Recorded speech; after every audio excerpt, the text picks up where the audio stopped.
I'm going to sing you a song. Well, here we go. Bandit, come back. See, I already sang that song. How do you like it now, huh? How you like that Jesper Boquist on the second line, huh? You won't pay me now, Panthers? Huh? Huh? You going to miss old Sam Bennett? You don't pay me? Huh? Jesper Boquist, kiss my ass. Boquist ain't got nothing on me. Come on, pay me. Pay me. The Florida Panthers have won the Stanley Cup. Let's go Panthers! Let's go Panthers! Let's go Panthers! Let's go! Go!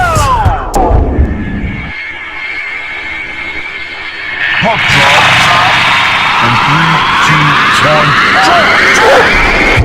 Let's go Panthers! Let's go Panthers! Let's go Panthers! Let's go! Go! All right, Panther fans. Hey, all right. That hurt. Oh, God, it echoes in here. Why does it echo? Oh, you know what? I wonder if the sign. I don't know. Something changed with either my head or something in this room changed because the claps never used to bother me. But now if I get a good one, it like boom, it like reverberates through my eardrums. Getting old. All right, so what do you got, Bobrovsky and net? It looks like Sam Bennett is back. And from what they're telling me at the start of the stream, Mackie Samoskevich is nowhere to be seen. That's fine. That's fine. What more can you do to me? They're not wearing their robes anymore. They actually lost the game. Now he's going to scratch Samoskevich again. That's fine. Whatever. I don't know what we're going to do till come playoff time. Because, and all joking to the side, by scratching Samoskevich, what Maurice is effectively saying is that I would rather have Jesper Boquist on the third line in the middle of a part of the season that's really not all that important, instead of continuing to just let Samoskevich develop comfortably and just play. So what that means come playoff time is you can probably be rest assured he ain't playing them come playoff time. So now what that means is not only does that put Jesper Boquist as our playoff guy on the third line, that can't happen. But kind of dings the depth a little bit, because if you're going to up and down and play around with Samoskevich, he's not going to develop anywhere near to the point where you would want him to be a viable option off the bench come playoff time. So I do not approve of how he's handling this. I have really no other big issues with Maurice all these years. But right now, we're not even at game 20 yet. Just let him play and get used to playing for a little while. Don't like what he's doing there. So, that's the end of that rant. We need to win this game, though, because if we lose this game, then everybody's going to say, well, the Devils beat you twice at home, blah, blah, blah, blah, blah, blah. Just so they're going to have to play. All right? They're going to have to. I'm sorry, guys. I know it's not even game 20. I know you'd rather be at home smoking the fat doobie with your robes. But tonight you are going to have to play as close to a complete hockey game as you can to get 2 points, just to keep the freaking national media from blowing that much smoke up the Devil's ass. I'm in a great mood once again. Let's get 2 points.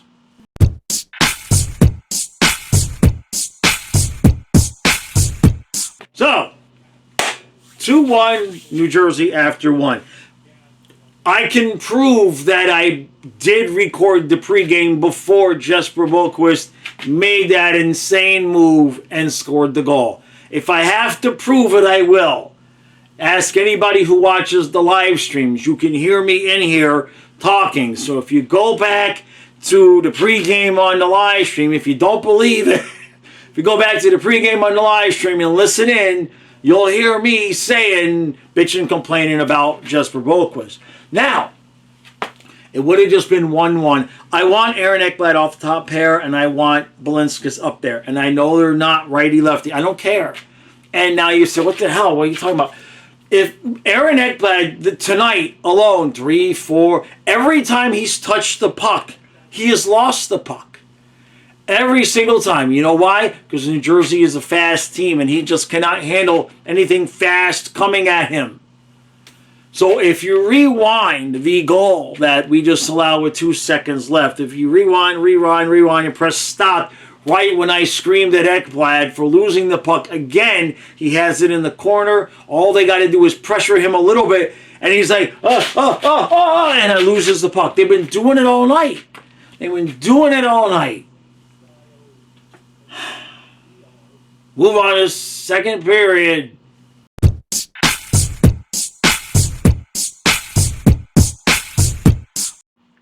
4-2 Devils after 2.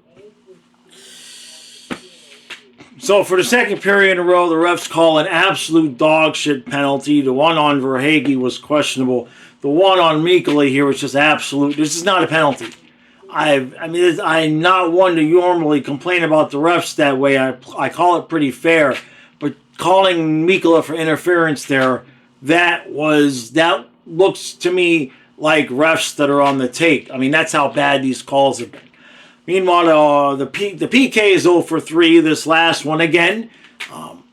New Jersey scores with 10 seconds left in the second period after scoring a goal with 2 seconds left in the first period. Ekblad goes down trying to block a shot. The puck goes off of his stick and past Bobrovsky, who, while we all know that there's regular season Bob and there's playoff Bob, right now we're closing in on game 20 and Bob's save percentage is well below 900. Now, I know that there have been plenty of times when he's been left out to dry and all of that, and that's fine. Only it's not fine. So, we're losing to New Jersey again. They're going to beat us twice in a row. I don't see any energy here to come back and win this game. And why I say that is because when the referees with 10 seconds left did call a terrible penalty against us, Maurice is just stoic on the bench, not a word, just like every once in a while, Paul. I understand that you're all calm, cool, and collected now because we won the cup and you don't want to overdo it and make a big deal out of everything. That's fine. But every once in a while, it wouldn't kill you to just show a little bit of emotion sticking up for your players when the refs are taking matters into their own hand. Let's move on to third period.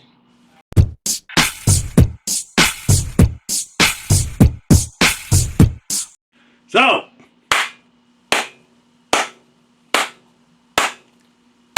now normally I clap however many goals we get and then yell 2 points. But tonight I think our effort was worthy of me clapping for the other team. We'll put it that way. 6-2 the Devils win. Now I'm just going to say this. Yeah, there was some really, really, really shitty penalties called and not called and all of that. But that ain't even any close reason why we lost this game. Yes, there was the 2 penalties that were called at the end of the periods that were phantom penalties. But that don't mean we had to give up a goal either. So we had a little bit of everything. We had bad power, bad penalty kill. We had lackadaisical defensive coverage. We had Ekblad.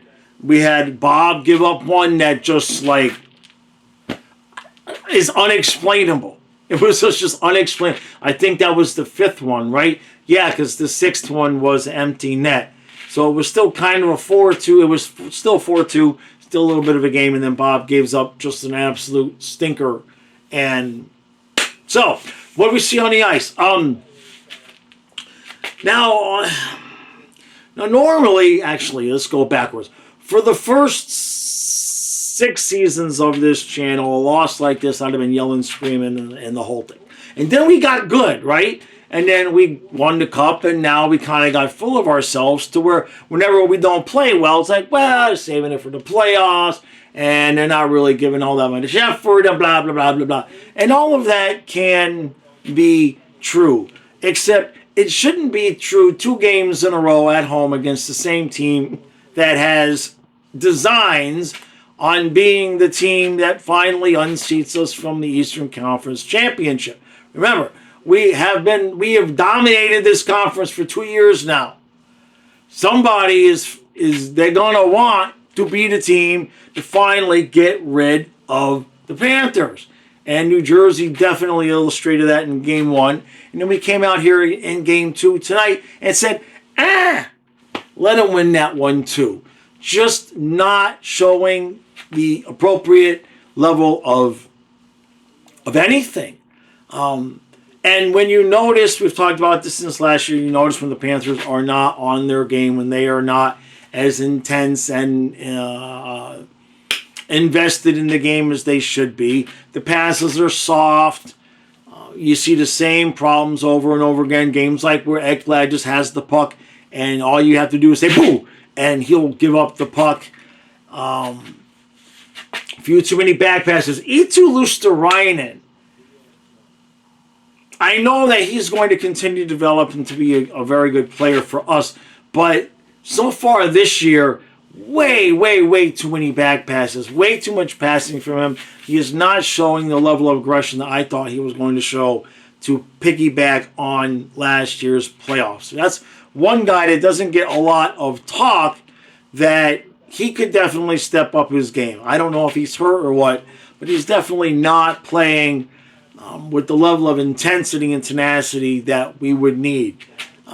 Now, Thomas Nosek, I know he hasn't played a lot for us, but he ain't no Kevin Stenlund. And I'm not going to completely give up on him, because like with Schmidt, wasn't all that spectacular the first week or so, but then he's become a little bit more solid for us. I know Nosek's only been back for a few games, so we'll give him some time, but he's just kind of a guy out there. Right now, he appears to be just the prototypical go waste 45-second shift on the fourth line type of guy. Now, maybe that's just because he hasn't played a lot. Maybe he's got to find his game with us, and that's fine. But again, that's one player from each line that's just not really doing a whole lot of anything. And then you get to Chucky. Now, I saw on the Facebook group, hi Jake, I saw Jake was posting about how Chucky's really not playing as well as he could be. I'll put it in a gentle way.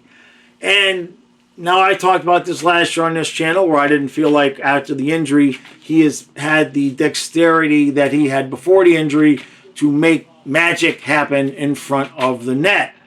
I'm not saying he played poorly tonight, because he did have a deflection and almost went in. He had a couple of almosts. But when you go through the lineup, there's issues with each line that maybe are not major issues, but that guys could be playing better. They could be doing a little bit more. Now, tonight, on the top line, you haven't noticed Barkov very much at all in these two games against the Devils, right? I'm not saying he played poorly, but again, just not playing with the tenacity that we would need to beat this team. So there's little pockets, and of course, Verhaeghe can't score. Reinhardt still can score. And the only other guy to put the puck in the back of the net was Boquist, and he's the one I've been bitching about the most. So what Paul Maurice did is he took a team that was 7-0, and he played himself. And he moved Sam Miskevich off the lineup. He changed the lineup. The team had won 7 in a row, and they actually they had won 6 in a row. Excuse me. He changed the lineup, and then we won the shootout, and then we have lost 2 games since then. So he made the quintessential sin of fixing what was not broken. Yeah, I think I said that correct. Now, in terms of the defense, Aaron Ekblad can. We won a cup with Aaron Ekblad. That shows you how good the rest of the team is. He's so bad tonight. Now, tomorrow night, he might look better. The next week, I don't know. It's like watching Dan Marino at the end, except for Ekblad isn't old. Dan Marino at the end would have a great game and then suck, and a great game and then not so.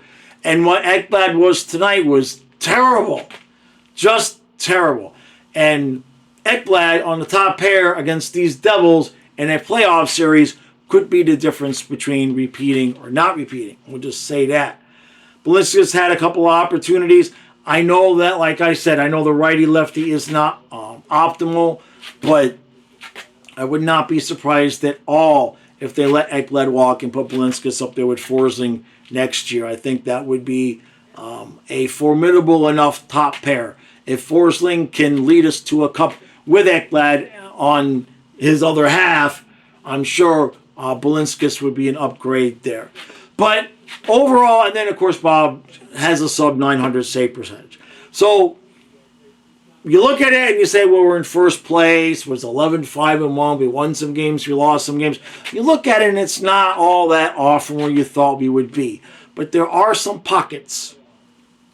There are some pockets and questions that, unfortunately, because of the way that we play and the style that we play, we're really not going to be able to answer some of these questions until the playoffs. And when you see these guys turn it on, or, at some point in the weeks leading up to the playoffs, because they're just not, and it's understandable. I'm not calling it a Stanley Cup hangover, and I'm not making excuses, and it pisses me off, but I can't sit here and yell and scream game 17 anyway, or 16, 17, whatever the hell it is. I think it was 17.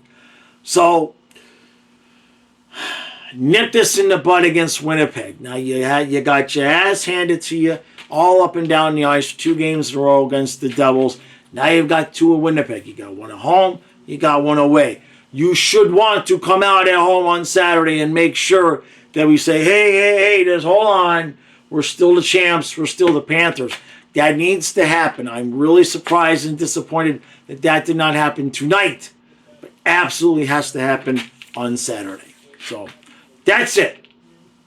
I will be live tomorrow at noon. The migraines have pretty much subsided. My eyes feel pretty much normal. So I'm going to get back to the normal schedule of being live at noon. Thank you all for coming out to the streams. Thank you for all the super chats. I really do appreciate that. I know that I've been talking about this Discord for the members. That's coming in the next few days. It just takes a little bit more work from me and a couple things I got to check on. And that's going to take me about an hour of staring at the screen. I didn't want to do that until I knew it wasn't going to, flare up the migraine again. So I apologize for taking so long with that. But by the end of the weekend, I promise, the members will have access to the Discord. Now, for those of you who are on Patreon, I think I'm going to be able to make it so you guys can still join. I'll find a way. But again, that involves me going in there and figuring out some things. So I just had to make sure that wasn't going to trigger the migraine. So I'm going to try to get back to normal content. I know, there's like 5 of you that enjoy the skits with the fan reactions and everything like that. I'll do those. I wanted to do them daily, but unfortunately, I'm not in a position where I can take 3 hours to make a 3-minute video that I make 75 cents. I just don't have the luxury of hobby stuff right now, and those skits were kind of a hobby. And then, of course, every once in a while, it ends up triggering the migraine. So trying to make that work out. But right now, we'll start off with getting back to the noon live streams. All right, that's no points again. Better get ready for the Jets on Saturday.